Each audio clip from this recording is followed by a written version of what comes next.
सदगुरु जब पटना आए तो बोले शहर को पटना नहीं पाटलिपुत्र कहिए। पाटली एक फूल का नाम है और पाटलिपुत्र का मतलब होता है पाटली फूल की संतान। यह नाम सुनकर मन में सुंदर तस्वीर उभरती है। हमें ऐसे नामों का इस्तेमाल करना चाहिए जो गर्व महसूस कराएं और हमारी जड़ों से जोड़ें। बिहार की राजनीति में इन दिनों शहरों के नाम बदलने का मुद्दा तेजी से चर्चा में है। 5 महीने पहले सांसद उपेंद्र कुशवाहा ने भी राज्यसभा में पटना का नाम बदलकर पाटलिपुत्र करने की मांग रखी थी। मुख्यमंत्री सम्राट चौधरी के नेतृत्व में नई सरकार बनने के बाद राज्य के कई ऐतिहासिक और धार्मिक महत्व वाले शहरों के पुराने नाम बहाल करने की मांग जोर पकड़ रही है। राजधानी पटना को फिर से पाटलिपुत्र, बख्तियारपुर को व्यासपुर, औरंगाबाद को आदित्यनगर या देवधाम, जहानाबाद को मांडवी नगर और सुल्तानगंज को अजगैबी नाथ नाम देने की मांग विभिन्न सामाजिक, सांस्कृतिक और धार्मिक संगठनों की ओर से की जा रही है। उत्तर प्रदेश में इलाहाबाद का नाम प्रयागराज और फैजाबाद का नाम अयोध्या किए जाने के बाद बिहार में भी इसी तरह की मांग लगातार उठ रही है। अब नई सरकार के गठन के बाद इस मुद्दे ने एक बार फिर राजनीतिक और सामाजिक बहस को जन्म दे दिया है। ऐसे में सवाल है कि आखिर क्यों उठ रही है नाम बदलने की मांग। शहरों के नाम बदलने की मांग के पीछे सबसे बड़ा तर्क उनकी ऐतिहासिक, सांस्कृतिक और धार्मिक पहचान को पुनर्स्थापित करना बताया जा रहा है। मांग करने वाले संगठनों का कहना है कि कई शहरों के वर्तमान नाम मुगल शासकों या आक्रमणकारियों से जुड़े हुए हैं, जबकि उनकी वास्तविक पहचान कहीं अधिक प्राचीन और गौरवशाली रही है। राजनीतिक विश्लेषकों का मानना है कि यह मुद्दा सांस्कृतिक विरासत या राष्ट्रवादी राजनीति दोनों से जुड़ा हुआ है। भाजपा पहले भी कई राज्यों में ऐतिहासिक नामों की बहाली का समर्थन करती रही है। ऐसे में बिहार में भी इस दिशा में पहल की उम्मीद जताई जा रही है। ऐसे में सवाल है कि क्या पटना फिर से पाटलिपुत्र बन जाएगा, क्योंकि सबसे ज्यादा चर्चा राजधानी पटना के नाम को लेकर ही हो रही है। इतिहास या शहर पाटलिपुत्र के नाम से विश्व प्रसिद्ध रहा है। इसी के साथ मौर्य और गुप्त साम्राज्य की राजधानी रहे पाटलिपुत्र को कभी दुनिया के सबसे समृद्ध और शक्तिशाली नगरों में गिना जाता था। इतिहासकारों के अनुसार सम्राट अशोक और चंद्रगुप्त मौर्य के शासनकाल में पाटलिपुत्र प्रशासन, शिक्षा और व्यापार में वैश्विक केंद्र था। बाद में मुगल काल में औरंगजेब के समय इसका नाम अजीमाबाद रखा गया और ब्रिटिश शासन के दौरान धीरे धीरे पटना नाम प्रचलन में आ गया। बिहार हिंदी साहित्य सम्मेलन समेत कई सामाजिक संगठन वर्षों से पटना का नाम फिर से पाटलिपुत्र करने की मांग कर रहे हैं। हालांकि अब तक सरकार ने शहर का नाम नहीं बदला है, लेकिन पटना संसदीय क्षेत्र की एक सीट, रेलवे स्टेशन और कई स्थानों में पाटलिपुत्र नाम का उपयोग किया जा चुका है। अब समझिए कि बख्तियारपुर को व्यासनगर बनाने की मांग कैसे उठ रही है। नालंदा जिला के बख्तियारपुर का नाम बदलने की मांग भी लंबे समय से चल रही है। मांग करने वाले संगठनों का कहना है कि यह क्षेत्र महर्षि वेद व्यास से जुड़ा है। इसी के साथ इसका प्राचीन नाम व्यासपुर था। संगठनों का तर्क है कि बख्तियार खिलजी ने नालंदा विश्वविद्यालय को नष्ट किया था, इसलिए उसके नाम पर किसी शहर का नाम होना उचित नहीं है। कुछ संगठन इस शहर का नाम मगध द्वार रखने की भी सुझाव दे रहे हैं। हाल के वर्षों में केंद्रीय गृह मंत्री अमित शाह ने भी अपने एक भाषण में बख्तियार खिलजी द्वारा नालंदा महाविहार को नष्ट किए जाने का उल्लेख किया था, जिसके बाद यह मांग और तेज हो गई। औरंगाबाद को देवधाम या आदित्यनगर बनाने की मांग अब उठ रही है। औरंगाबाद जिले का नाम मुगल सम्राट औरंगजेब से जुड़ा है। इसी के साथ वही जिले की सबसे बड़ी धार्मिक पहचान विश्व प्रसिद्ध देव सूर्य मंदिर है। इसी वजह से कई संगठन वर्षों से इस शहर का नाम बदलकर देवधाम या आदित्यनगर रखने की मांग कर रहे हैं। उनका कहना है कि भगवान सूर्य की नगरी होने के कारण शहर की पहचान धार्मिक और सांस्कृतिक विरासत के अनुरूप होनी चाहिए।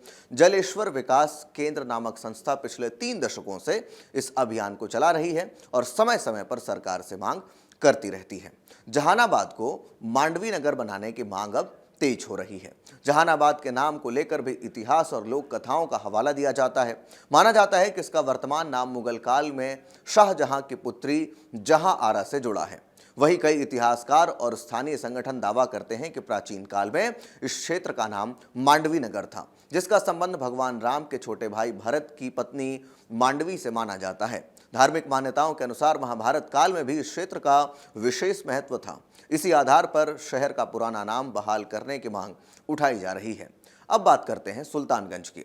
सुल्तानगंज को अजगैबी नाथ कहने की मांग चल रही है। भागलपुर जिले के सुल्तानगंज की पहचान पूरे देश में बाबा वैद्यनाथ धाम जाने वाले कांवड़ियों के प्रवेश द्वार के रूप में है। यहाँ स्थित बाबा अजगैबी नाथ मंदिर और उत्तर वाहिनी गंगा के कारण हर साल सावन में लाखों श्रद्धालु यहाँ पहुँचते हैं। धार्मिक संगठनों का कहना है कि शहर की पहचान सुल्तानगंज से ज्यादा अजगैबी नाथ के रूप में है, इसलिए इसका नाम भी उसी के अनुरूप होना चाहिए। गौरतलब है कि 2 वर्ष पहले सुल्तानगंज रेलवे स्टेशन का नाम बदलकर अजगैबी नाथ धाम भी किया जा चुका है, तो ये एक बहुत बड़ा संकेत भी है। शहर का नाम बदलने की प्रक्रिया क्या होती है, इसको पहले समझिए। भारत में किसी शहर का नाम बदलना केवल राजनीतिक घोषणा से संभव नहीं होता। इसके लिए एक तय संवैधानिक और प्रशासनिक प्रक्रिया अपनानी होती है।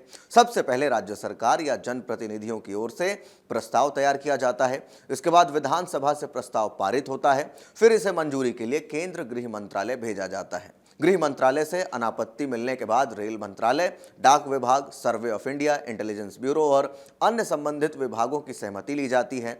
सभी औपचारिकताएं पूरी होने के बाद केंद्र सरकार अधिसूचना जारी करती है और अंत में राज्य सरकार राजपत्र गजट में प्रकाशन कर नए नाम को आधिकारिक रूप से लागू करती है।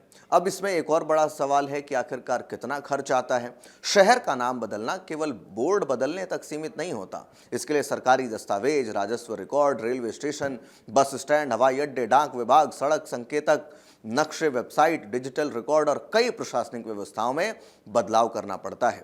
इसका अंदाजा उत्तर प्रदेश से लगाया जा सकता है, जहां 2018 में इलाहाबाद का नाम बदलकर प्रयागराज करने में लगभग 300 करोड़ रुपए का खर्च बताया गया था। विशेषज्ञों का मानना है कि वर्तमान समय में महंगाई और तकनीकी बदलावों को देखते हुए बिहार के किसी भी बड़े शहर का नाम बदलने में भी लगभग इसी स्तर का या उससे अधिक का खर्च आ सकता है। यानी 300 करोड़ से लेकर के 300 करोड़ के आसपास का खर्च जो है वो सिर्फ एक शहर का नाम बदलने में आ सकता है।